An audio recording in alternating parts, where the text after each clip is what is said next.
Hey everybody, What the Flick? New Showtime series, The Affair, episode 1, the pilot, Alonso Duralde, William Bibbiani. Having a little affair of our own. So, you know. Of criticism. Yeah, well, thanks for clearing that up. Let's take a quick look. Mr. Soloway, I'd like to ask how this whole mess got started. When I look back, I can't tell you what happened. Miss Bailey, why don't you tell me how it began? It was so long ago, who remembers? I never cheated on Ellen. You ever cheated on your husband? No. So I have to say, I have seen so many movies and things lately where they try and do the multiple POV. The Rashomon effect, and they don't do it well. Jersey Boys leaps to mind, where they kept saying it was gonna be that, and they never even got around to it. Yeah, they just sort of everyone's perspective was illustrated, but everyone's perspective was the same. Yeah, they would just turn to the camera and talk, but then it wasn't significantly different. I loved all the details of how the different way these two people remember these events. Yeah, and that there's no sort of empirical true one. Like, we have to kind of put them together and decide. I like that. That's good.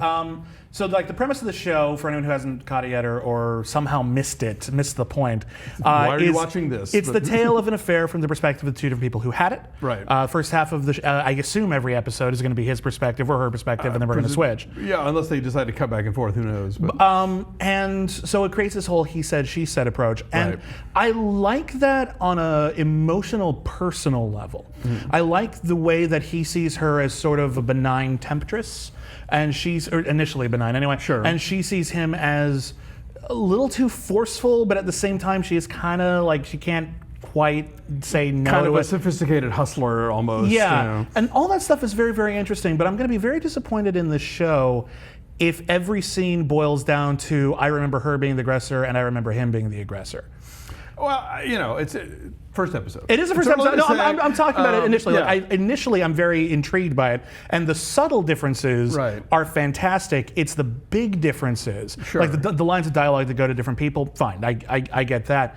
But I like, for example, that when the daughter chokes in the restaurant, he remembers him saving her, him patting her on the back. The marble shoots out, and the waitress picks it up. She remembers that she's beating her on the back and making the marble come out. And yet, I don't know, like we've talked a lot about the sort of the permanence of memory and the way that we all remember things very differently.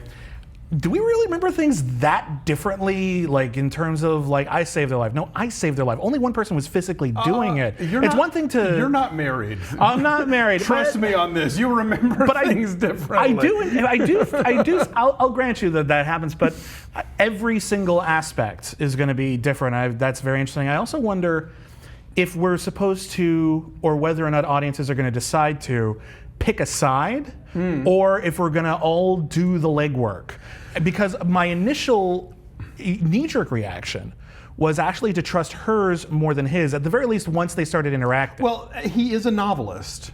That's key to remember. Yeah. So I think he, as a writer, is maybe remembering things in a way that he is his own protagonist and more flattering to him. Yeah.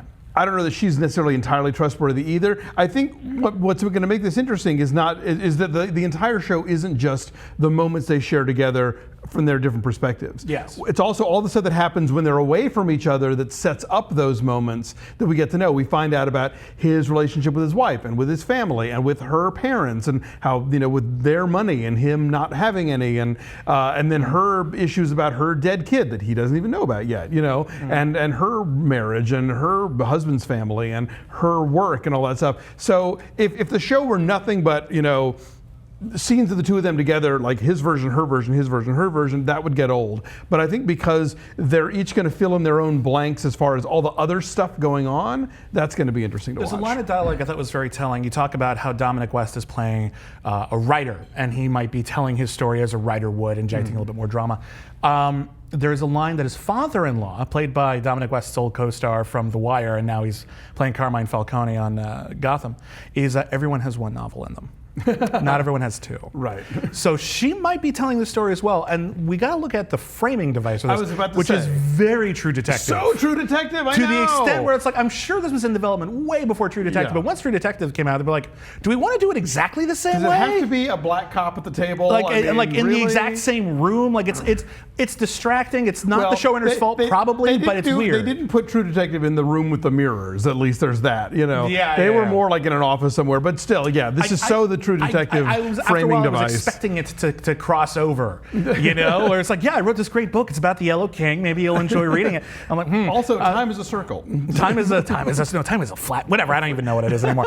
But yeah. So we're framing this around a larger mystery, and yet that larger mystery seems to be crime related. Otherwise, a cop wouldn't be Well, involved. yeah, I don't think adultery is going to be that big a thing in Maine. But, Yeah, like adultery, you're not going to get investigated for adultery. It sounds like someone got hurt or murdered perhaps. Yeah. And when it comes right down to that, then I'm worried it's going to get a little, again, Rashomon, like flat out Rashomon. Sure. You know, like well, and straight you know, up. we have a fake suicide in the pilot, so maybe Yeah. maybe Someone more who's tyranny, dead or somebody's who- going to kill herself later. I don't know. Or fake to death. Or faker, yeah, exactly. well, Yeah, but my point is you got to look at the sort of the contrast. Sure. Dominic West's performance in the wraparounds seems more or less on par with how we see him in the show. Ruth Wilson is different. Ruth Wilson, Yeah. we found out she has a kid. Interesting. Whose Or is it? she says she Or does. she says she does. I think a cop would probably know whether or not she has a kid.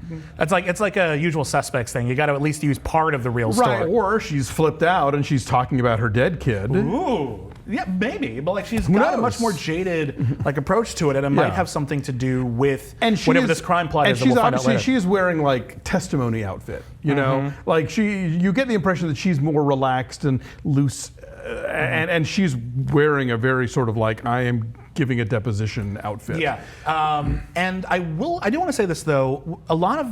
I'm not really critical of this episode because I need to see where this is going before I can decide. But I'm very intrigued. And a large part of that is Dominic West and Ruth Wilson are incredible actors. They're terrific. They're both, so great. They're both British. Yes. Why always the British actors? Because they're better taking actors, our damn TV it. gigs. Taking Dang our it. They're germs. But they're great. No, they're terrific. She's fantastic. I loved her on Luther, and it's nice to see McNulty on camera again, cheating on his wife again. They're so good. And just, I mean, the supporting cast, I mean, you know, but beyond like Joshua Jackson and Maura Tierney, you've got Kathleen Chalfant and Mare Winningham. And I'm Mare like, Winningham, yes. that came out of nowhere. I hope they're going to do a lot with her. So I'm hoping these folks are going to pop up again. The slender daughter was on Bunheads. I don't know her name, but I'm not familiar she with was that. great on that show. Okay, cool. So yeah, I mean, this is top to bottom. Like they've got some really good actors. And in it's this nice thing. to see a show, you know, a lot of shows will try to tackle like a serious topic, but they'll do it in a very, very fun way. You know, the True Detective had cults and everything, but they were talking about ideas of philosophy and modern morality and religion and sexism. And here we're focusing on something a little bit more intimate, Right. which I'm really hoping they can stretch out for a full season, because right now it is captivating, and I don't want it to become about the crime. I don't want that to be too distracting. Yeah. I'm more interested If the in show's how called an affair, it should be about an affair. I'm more interested in about two people, one of whom is actually in a decent marriage, but is just going through some sort of ennui, some personal strife that's going to get projected into a extramarital affair. Another who's going through a lot of really heavy emotional stuff, and is probably going to see some sort of escapism out of this. But also you know, we like don't, just how we they come don't- together. We don't know yet if Joshua Jackson is a jerk. She doesn't think he's a jerk. No, and I that's don't- what's interesting. yeah, so like that's what makes me think he's probably not a jerk. this could just be her. She's just still dealing with grief and acting out, and maybe not. Who knows? I mean, again, first episode. This could go in a lot of different directions. But I agree. I'm fascinated to see where this goes. But I would prefer that they trust the sort of emotional dynamics and all the stuff that can happen in these two relationships enough that it doesn't have to become about a murder or whatever. The one thing I do hope we see eventually, just because I'll be fascinated, and because I don't think it'll solve any questions, but I think it might expand the story. I'd like to see one episode from Joshua Jackson and Maura Tierney's I was thinking the perspective. exact thing. At one point, I was kind of hoping, is it going to be from all four of their perspectives? But even if they just toss that in for once, that would be great. Just I agree. for once, just like, and again, the way that the show works, it won't be like, well, they knew the real story all along. Sure. It'll just be like, yeah, here's how other people view these people in a very subjective way. Yeah, I mean, I think her character, there's a lot to mine there, because obviously she comes from money. She married a guy who doesn't have any, but allows her parents to kind of manipulate them a lot. Like, they're going to pay for the house, and now you have to go spend the summer with them, and so that's an interesting story too. There's a lot of real estate on this show, by the way. Well, that house in New York is like gigantic for New York. It's a show about adult problems, right? And that's kind of what I'm talking about. How we'll tackle like adult problems or adult situations or adult themes, and I don't mean like adult. I mean mature, grown up, yeah. And we tend to try to filter them through something teenagers can understand. And that's fine. There's nothing inherently wrong with that, but it's nice to see a show just trying to focus on this in a mature way. Sure. And it is issues about real estate. It is issues about, sex with your spouse after a really long time, right. And whether or not it's satisfying, dissatisfying. How many times have we even had sex? You ever even think about that? Right.